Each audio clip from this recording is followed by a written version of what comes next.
Hey, what's up everyone? Tato Khatebe here. Welcome back to my channel once again. So some good news to start this video off before I actually get into the topic of today. We have finally hit that 1,000 subscriber mark. So I just want to say thank you to everyone that has been subscribing over the last couple of weeks. I've really been looking forward to this kind of milestone over the last, I don't know how long, but I think actually since January, that's when I was really pushing to try and get to this 1,000 subscriber mark, and we finally did it. So I want to say thank you to everyone that has recently subscribed to get us over that mark. You are all very much appreciated, and you know, to celebrate, as I said a couple of weeks ago, is I am going to be having a giveaway. So stay tuned for that video. It's probably going to be coming up in the next couple of weeks where I'll be having a giveaway to celebrate hitting the 1,000 subscriber mark. So yeah, thank you so much to everyone, and I'm very, very happy to have reached this milestone, and it couldn't have been possible without you guys. So let's get into today's video. Okay, so for today's video, I wanted to actually show you guys my BTech portfolio, which I found at work at UJ. I work at UJ, as some of you are aware, but I also studied there for my undergrad and for my postgrad. So the other day I was looking for portfolios for another lecturer so that she could show the students what the whole design process is and how the whole design process works. And I actually stumbled upon my own portfolio, which I have right here, and a colleague of mine, Lisa Tittlestedt, and I know she's watching this video, she actually said, Tato, this would be a good idea for you to put this on YouTube to show people what you did during your BTech year. And you know, I thought that was a good idea. So you know, this video is inspiration thanks to you, Lisa. Thank you for that idea. So for today, I'm going to be showing what my portfolio basically looks like. I'm going to treat it as a reaction video because I did my BTech in 2011, you know, so 13 years ago. And I haven't really had a look at it since a few years after that. So I graduated, and you know, the portfolio has been at the university ever since then. I probably looked at it again maybe 2013. That was probably the last time I looked at it. So I just wanted to do this video as a way to show what my process was and how I actually got to complete my entire BTech. First of all, let me just explain what the BTech is before I get into too many details. The BTech it's the fourth year of university. It doesn't exist anymore. It was phased out a couple of years ago, and it was replaced with what is now known as the Advanced Diploma. So back when the BTech was still available, the premise of the whole BTech was you were expected to write a dissertation on any topic that you choose, as long as there was, you know, enough research around that you could write about. And then in the second half of the year, you were expected to make a body of work that links to the dissertation. So my topic was, the title of my BTech dissertation was Innovative Interpretations of the Weaving Technique in Contemporary South African Jewelry Design. I can't believe I still remember that. But because it was such a tough year in terms of the work that had to happen, I enjoyed the year thoroughly. I really had a good time in my BTech. But because of how rigorous the work was, I think that topic will always be at the top of my mind regardless. And another reason why it'll probably be at the top of my mind is because that was the springboard to my lecturing career. Because if I didn't do my BTech, or if I didn't do as well as I did in my BTech, I wouldn't have been able to get the job as a lecturer at the Durban University of Technology the following year, and subsequently then, you know, getting the job at UJ. So this portfolio and that year was a very important year in my career.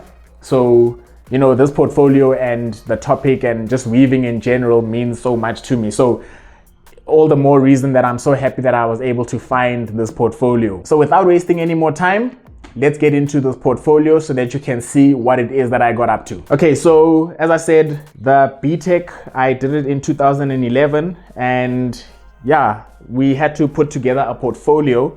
And you know, I tried to be quite fancy with the thing. As you can see, I kind of put a border around the front cover. This was my logo that I had I've subsequently changed it over time.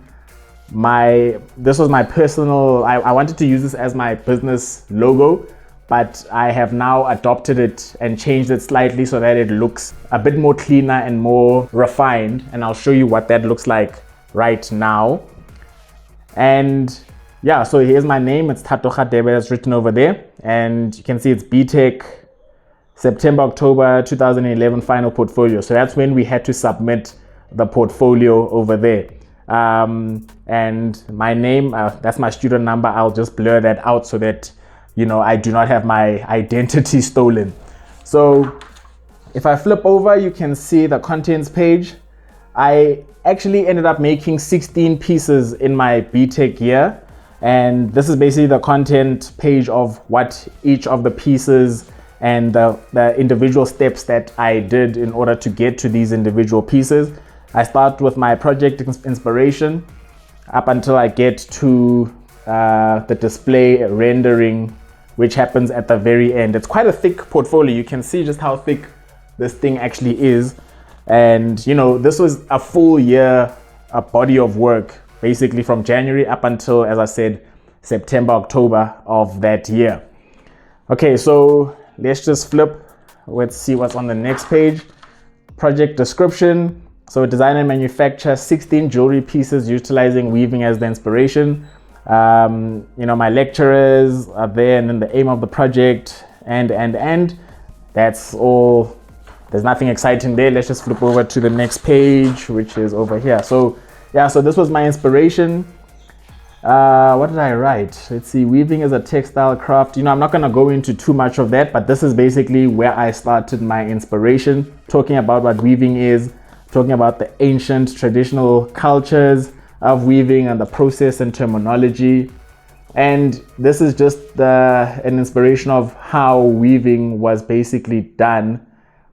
But this is, I think, specifically in textile. It wasn't, I wasn't looking at it from a point of view of using metal. Okay, the next page. So this is piece, what is this? This is etching. Oh, so I think what we did at the beginning, we had to explore different techniques that we might be interested in using. So in this case, I was looking at etching. So I took a piece of copper and I ended up using an acid to etch this thing. The acid, what did I use? I used nitric acid. Yeah, so I prepared the plate and I put the nitric acid on top and I let the nitric acid do its thing. And I think eventually it kind of looked like that after rolling it flat. This was just at the beginning of the year. We were trying to experiment and see what we might be interested in using. I didn't end up using this because it didn't really do what I wanted it to do. It just didn't fit, rather. It didn't fit with the whole theme. And then this is where I now start to experiment, I think, with the different interpretations of weaving. I was using a loop chain. So this is basically using a whole bunch of small links, and I linked them together. You can see the whole process from number 1, number 2, number 3, number 4, number 5, and number 6 up until we got this chain over here. I interpreted it as weaving because weaving to me is a matter of interlinking wires together. Even if it's chain, it's still considered as weaving. That's what I was aiming or kind of arguing in this whole process. So yeah, that is just also another interpretation. Oh, it actually continues. That's number 7, 8, and 9. Yeah, you can see at the end the final product of what it looks like after having linked everything together. I think this is another exploration, but using it in a different way. Okay, and then I start to draw. These are my preliminary concepts. What was I doing here? Geez, I think my drawing has come a long way since this. I was looking at the shape. I think the shape of, if you can look, this initial concept over here was me trying to represent what wire looks like if it's interlinking. So I looked at this shape and then I basically developed it a little bit and maybe looked at it as something that is round. And then I looked at it as a profile, kind of taking it and flipping it to the side like that. So to see what it looks like at a profile. And then eventually I started to, let me look at what maybe with wires, what they look like or links rather, when they're linking together, what they look like, looking at them at a profile. Yeah, kind of going through the whole process and then turning it from something that's quite organic and then eventually into something that's quite geometric over here. As you say, making the shapes more geometric. It's just about looking at this idea, this initial motif that I've got here, and looking at it in different ways to see what kind of stands out for me. So I even thought as a ring, and this idea came from this idea here. Can you see how it looks like it's two wires that are linking together, and then you flip it to become looking at it at a different angle. It gives you this three-pointed star thing, which gave me the idea for what this would look like. Just kind of experimenting to see what else is there. Okay, and then let's see over here. Let me just so that you can see. Okay, I just continue going with the same idea of what the thing looks like. Man, I just ended up going all the way. And then if we flip it over there, then I eventually ended actually looking at weaving itself and how the shapes of something that is woven could be interpreted into jewelry. So this is me looking at this kind of, it looks like a herringbone shape. And these are all the other different types of weaving things that I was looking at. Wraparound, a flat plate strip. You see, there's a lot of kind of experimenting. At the moment, if you're looking at all of this, you can see that there isn't really much jewelry that's starting to happen yet.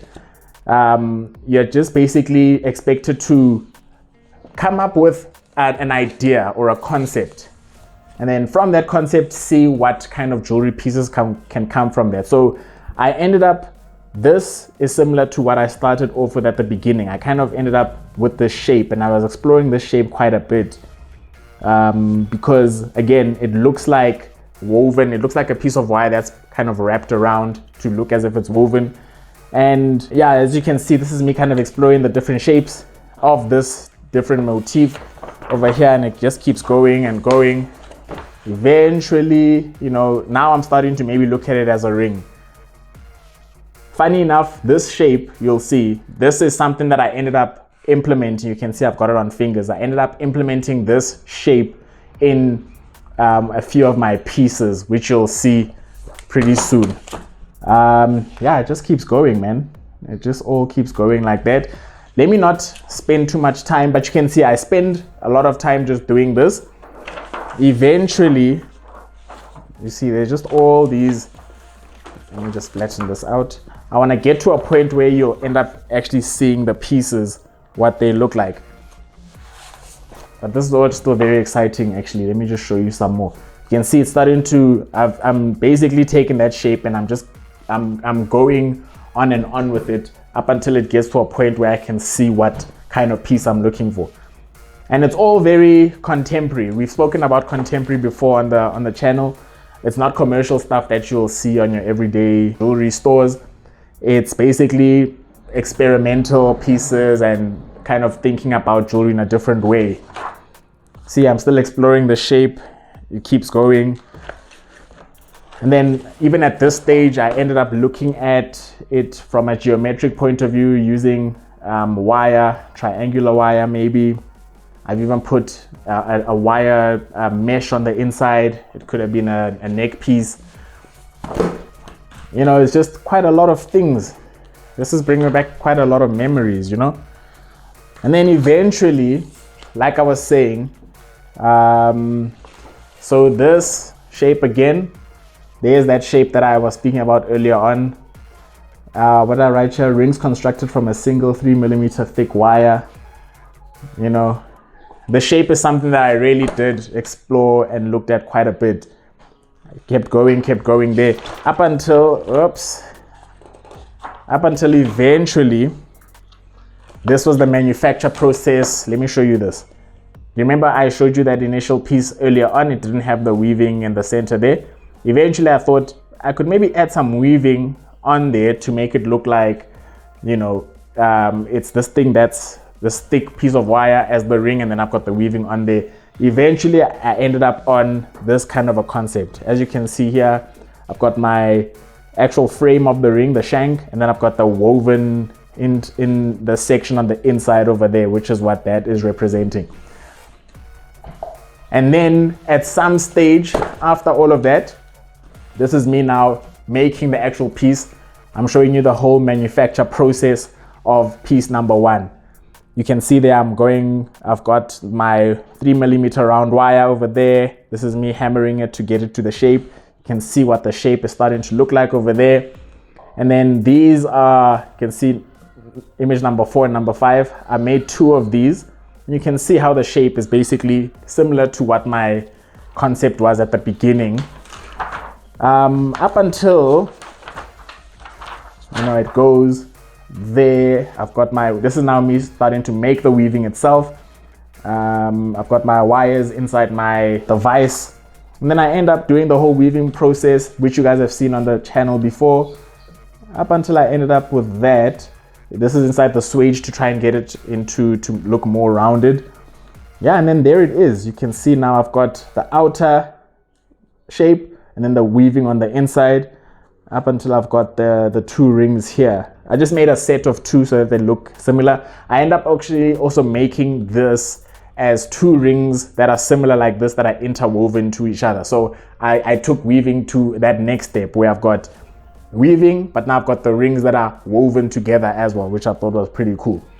Up until I got to a point where I've got my technical drawing right there, the piece with the weaving on the inside, and then I've also got my CAD rendering over there. So that's piece number 1. I think it was piece number 1 and 2. Yeah, so this is also similar. It's exactly the same thing. This one is just a little bit bigger than that one. And that was the process of the first piece. Oh, I've also got my hand drawing of the actual piece over there, and I've got the photograph of the piece right there. Yeah, I think, you see, I tried to make it look like it's shiny and all of that. That's piece number 1, and that's piece number 2. My photography wasn't the best in the world. If I'm looking at this is actually pretty terrible, if I'm quite honest. But phones were not shooting the same way that they're shooting right now. That's piece number 2. Yeah, and then piece number 3, 4, and 5, again following the same process. Once again, I'm not going to go through too much detail. I'm just going to flip through, and then you can basically see what it is that I was looking at. You can see now, again, I followed the same shape again. I've just kind of reinterpreted it in a different way, kind of looking at different things, maybe adding some jump rings somewhere. Eventually, just keeps going. I just keep going. And then with this piece, I do remember I ended up using a fly press. So these were going to be perspex. And then I cut out this shape inside the perspex, and I took my metal and I placed it on that perspex. And then using the vise, I was able to push the metal into this gap, and then it gave you the nice shape over there. I think I might just have this piece somewhere. Let me see. I might just have this piece somewhere. Yes, I do. As you can see now, I have the pieces right here. You can see, so this is basically hollow, and I use the perspex to be able to push it through, and then I've put the weaving on the inside over there. I made 2 of them actually. You can see now the weaving is nicely positioned over there, and then this is basically hollow, and then I just put the weaving on the inside. The whole purpose of these rings, if I'm going to show you how they are meant to sit, I made 3 of these, or was it 4? I can't remember. It's meant to sit like that, and then it sits on your finger like that, and then the next one, it basically follows the shape of your finger. So it's meant to do that. One on this finger, and then it rests on this finger, and the next one is on this finger's rest. So it basically looks as if you've got a whole row of rings that are sitting on your finger that look like they're interwoven with one another. That was the whole concept for these pieces. I'm so glad I still have these for you guys to see. And you can see, I kind of tried to, if we go, let me just flip over. There we go. So with this, this piece over here basically is for that. You see, piece number 5 is basically that piece over there. I'm so glad I have this so that you guys can see what this looks like. It's pretty cool. Oh, this was the idea of using the perspex. See, I've got the perspex of the vise, and then the perspex is sitting there with the negative space. And then you take your plate, place it in there, and then it squeezes. As you're pressing the vise closed, it's squeezing and pushing the metal so that you're able to get this nice rounded shape. That's what is happening over there. Very glad that I still have these physically to show you what it is that I was doing.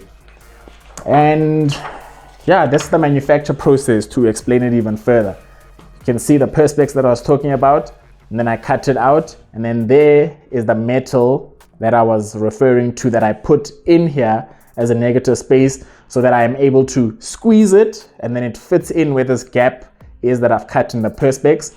And then what you end up with is this nice, I think number 5 shows it even better, this nice kind of shape based on the negative space of the perspex earlier on. And this is the whole process, the weaving. Another piece, it's similar, very similar to this. I just had some jump rings that are placed on top there. Continue with the manufacture process, and then the CAD. Once again, everything has a technical drawing and a CAD, and I even had the exploded view for this piece over here. And then this was for the next piece, same thing. And for the third piece, same thing. And then I've got my drawing and my picture photograph. I think that's a much better photo than the one before. And then this is this. That's the picture, and that's the actual drawing. And then for the last one, which is this one, there's the photograph. This is the actual piece. As I said, this is from 2011. The fact that I still have it and standing, I'm very proud about that. And then the drawing right there. And you can see, man, I just kept going and going, and this is that idea again, as I said, the rings that are intertwined into one another. Right there, it just keeps going. There's the intertwining that I was talking about. You guys can see, there it is in the CAD. So it's very similar to piece number 1 and 2, but I just decided I'm going to interlock them together. And I decided now in this case to use also brass, to use copper as a way to change up and to add a bit of a contrast. You see, and it just keeps going. And then I just want to show you one more piece, which I also have a physical example of here. This is piece number 7. Same idea. You can see that the shape basically looks, I've stuck to this very organic figure of 8 shape that I'm looking for.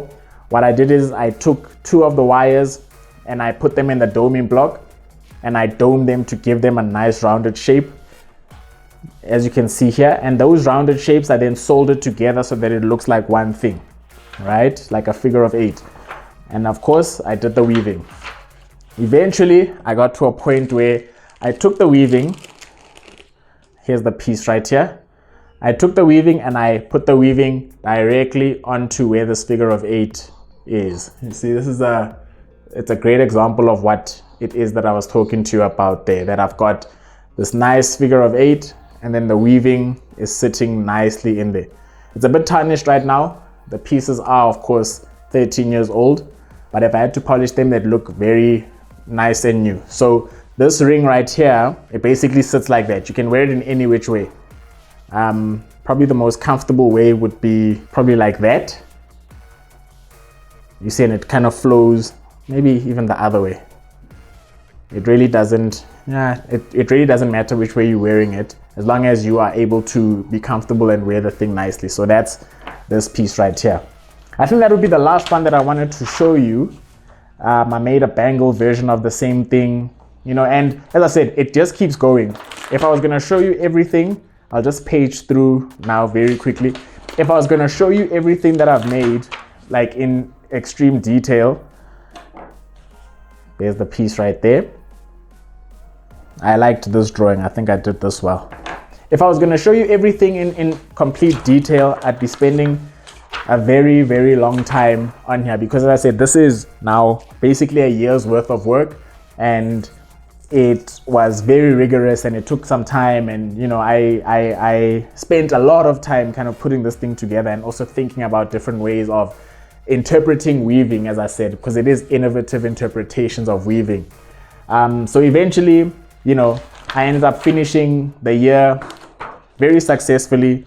I did really well in the BTech, I'll be honest, to a point where, you know, as I said, got the job to be a lecturer, and then I ended up becoming the person that I am right now. So this is just all of it. There's plenty more. Maybe in another video, I'll be able to pick individual pieces that I really liked, because some of them are actually award-winning pieces.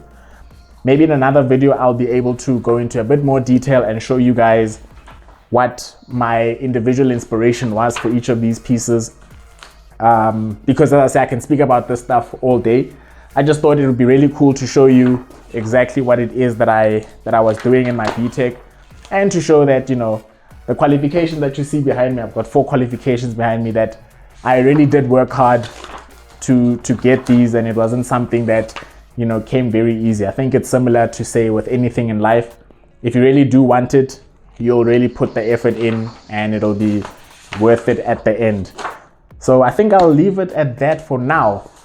I'm really glad that I found this. You know, this thing has served me really well, and I'm very happy that I was able to get it and to be able to show you guys this process today. So yeah, that will be today's video. I really hope you enjoyed it. It might have been a little bit all over the place, and I do apologize about that. It's just, there was just so much kind of going through my mind as I was reading through all of this and seeing it, and just the pride that I had in getting this done. So thank you so much once again for tuning into the channel, and once again, thank you for getting me to that 1,000 subscriber mark. I am very happy, and I'm very blessed and lucky to have so many people who are rallying behind me. And until we do meet again, I hope you guys have a fantastic rest of your week. Peace.